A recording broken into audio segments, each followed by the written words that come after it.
Good morning students. हम आज पढ़ेंगे राजनीति विज्ञान के बारे में। इससे पिछले वाले टॉपिक में हमने राजनीति विज्ञान का अर्थ पढ़ा, शाब्दिक अर्थ, परंपरागत और आधुनिक दृष्टिकोण के अनुसार राजनीति विज्ञान का अर्थ। आपको सिर्फ शाब्दिक अर्थ ध्यान रखना है। अभी फिलहाल राजनीति विज्ञान किसे कहते हैं? राजनीति विज्ञान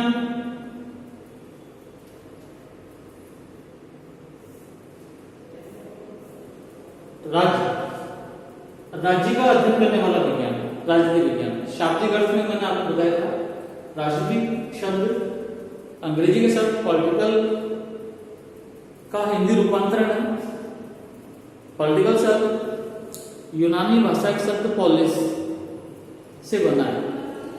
पॉलिस का अर्थ है नगर राज्य, क्योंकि उस समय यूनान वगैरह के जो राज्य होते थे छोटे छोटे होते थे, आज के नगरों की तरह।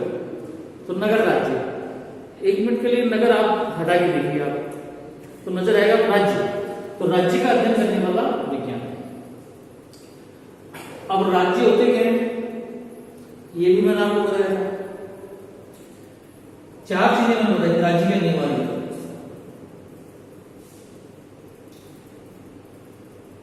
जनसंख्या,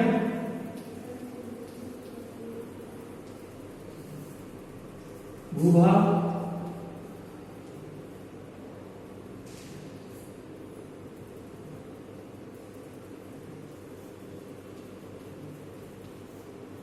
सरकार और संप्रभुता।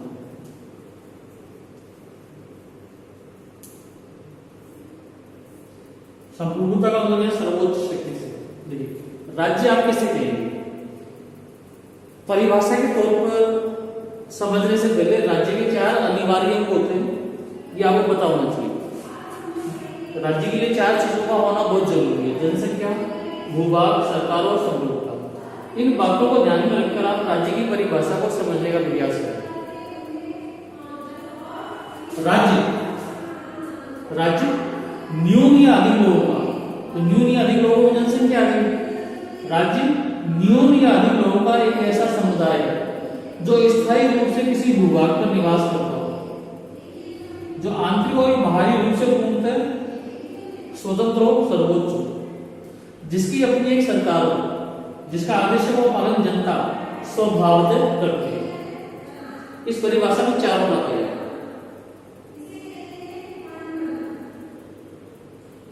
राज्य क्या है?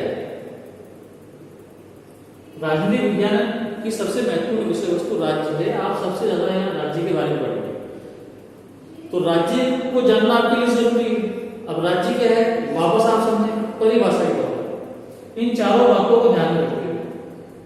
पुनः राज्य न्यून या अधिक लोगों का एक ऐसा समुदाय है। न्यून या अधिक लोगों का मतलब जनसंख्या हो गई। राज्य न्यून या अधिक लोगों का एक ऐसा समुदाय है जो स्थायी रूप से किसी भूभाग पर निवास करता हो, क्षेत्रफल हो गया, जो आंतरिक और बाहरी रूप से पूर्णतः स्वतंत्र हो, ये संप्रभुता की इसमें, जिसकी अपनी एक सरकार हो, जिसके आदेशों का पालन जनता स्वभावतः करती हो, वो कहलाता है राज्य। तो यहाँ राज्य के चार अनिवार्य तत्व परिभाषित हैं। इसमें एक चीज आ रही है सरकार। आप राजनीति विज्ञान में राज्य के साथ साथ सर्वाधिक अगर आप किसी के बारे में पढ़ेंगे तो पढ़ेंगे सरकार के बारे में। सरकार क्या है, सरकार के कार्य क्या है, सरकार के विभिन्न प्रकार, रूप वगैरह आप इसके बारे में पढ़ेंगे।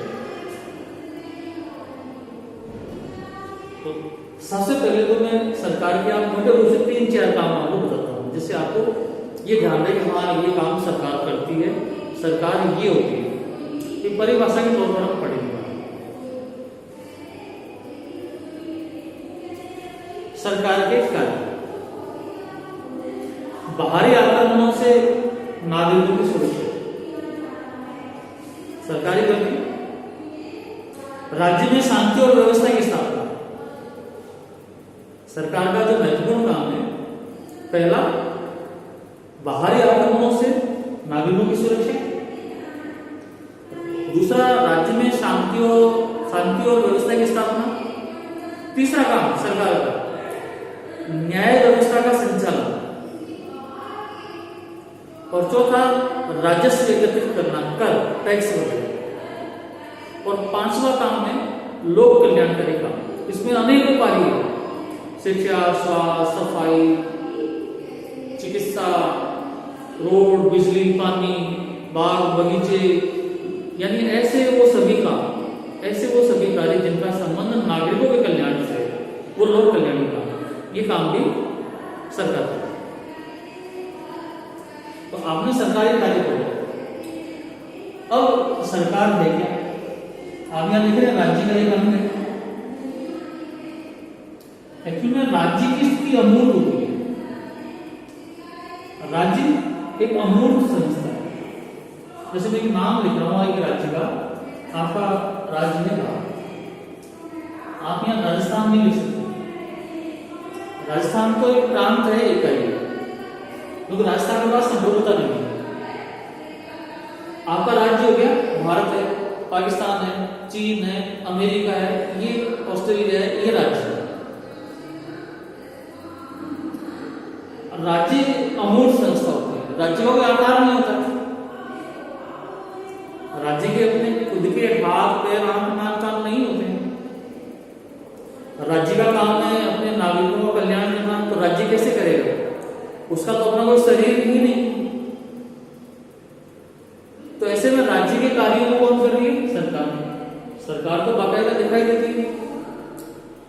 राजनीतिक सरकार में मंत्रिपरिषद आती है, जो अस्थायी सरकार कार्यपालिका कहते हैं। स्थायी सरकार या कार्यपालिका में सरकारी कर्मचारी भी आते हैं, चपरासी से सचिव तक सभी, तो वो तो हमें दिखाई देते हैं। तो यहाँ कहने का राज्य एक अमूर्त संस्था है जिसे सरकार मूर्त रूप प्रदान करती है, साकार रूप प्रदान करती है। तो यहाँ सरकार से तात्पर्य उस अंग से, जो राज्य की इच्छाओं को अभिलेख तौर पर क्रियान्वित करते हैं। देखिए, वापस आप तीन बातों को संक्षेप में समझो। राजनीति विज्ञान क्या है? राज्य का अध्ययन करने वाला विज्ञान। पहले बात, राजनीति विज्ञान क्या है? राज्य का अध्ययन करने वाला विज्ञान। दूसरी बात, राज्य क्या है? ये राज्य है। न्यून या अधिक लोगों का एक ऐसा समुदाय जो स्थायी रूप से किसी भूभाग पर निवास करता हो, जो आंतरिक और बाहरी रूप से पूर्ण स्वतंत्र हो, जिसकी अपनी सरकार हो, जिसके आदेशों का पालन जनता स्वभाव को करती है, ये राज्य हो गया। अब सरकार क्या है? यहाँ पर अपनी सरकार राज्य का एक अनिवार्य और महत्वपूर्ण अंग है, जो राज्य की इच्छाओं को अभिव्यक्त और नियंत्रित करता है। तो आप कह सकते हैं सरकार से तात्पर्य राज्य को उस अंग से, या राज्य का वह अंग जो राज्य की इच्छाओं को अभिव्यक्त और क्रियान्वित करता है, सरकार कहलाता है। अब सरकार के बारे में आप पढ़ेंगे।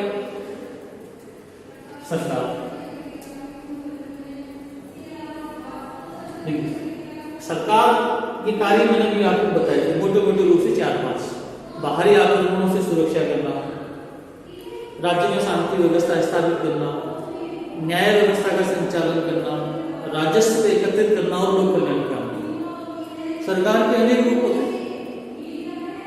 आपने पहले सुना होगा राजा महाराजाओं की सरकारें हुआ करती थी। राजा ही सबसे बड़ा अधिकारी होता था, वही सबसे बड़ा न्यायाधीश होता था। राजा महाराजाओं की सरकारें थी। फिर बाद में कुलीन तंत्र आए। कुछ जगहों पर अधिनायक तंत्र भी रहे, हिटलर, मुसोलिनी, वर्तमान में किम जोंग। तो प्रचलित और मान्य रूप में वर्तमान में जो विश्व में है, लगभग सभी देशों में लोकतंत्रात्मक सरकार है। यहाँ जो सबसे इंपॉर्टेंट चीज है वो है सरकार के अंग। छोटी क्लासों में आपने इसके बारे में अच्छे ढंग से आपको पढ़ा है। सरकार के 3 प्रमुख अंग होते हैं, आप जानते होंगे, समझ गए होंगे। व्यवस्थापिका,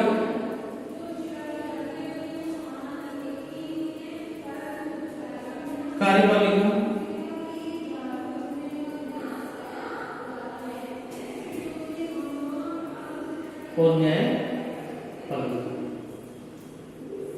ये सरकार के अंदर। 11th क्लास में आप व्यवस्थापिका, कार्यपालिका और न्यायपालिका से जुड़े हुए आप 3 लेसन आप पढ़ेंगे। व्यवस्थापिका से जुड़ा हुआ, कार्यपालिका से संबंधित और न्यायपालिका से संबंधित, इन तीनों अंगों के बारे में जानकारी संक्षेप में अगली क्लास में आपको दी जाएगी। धन्यवाद।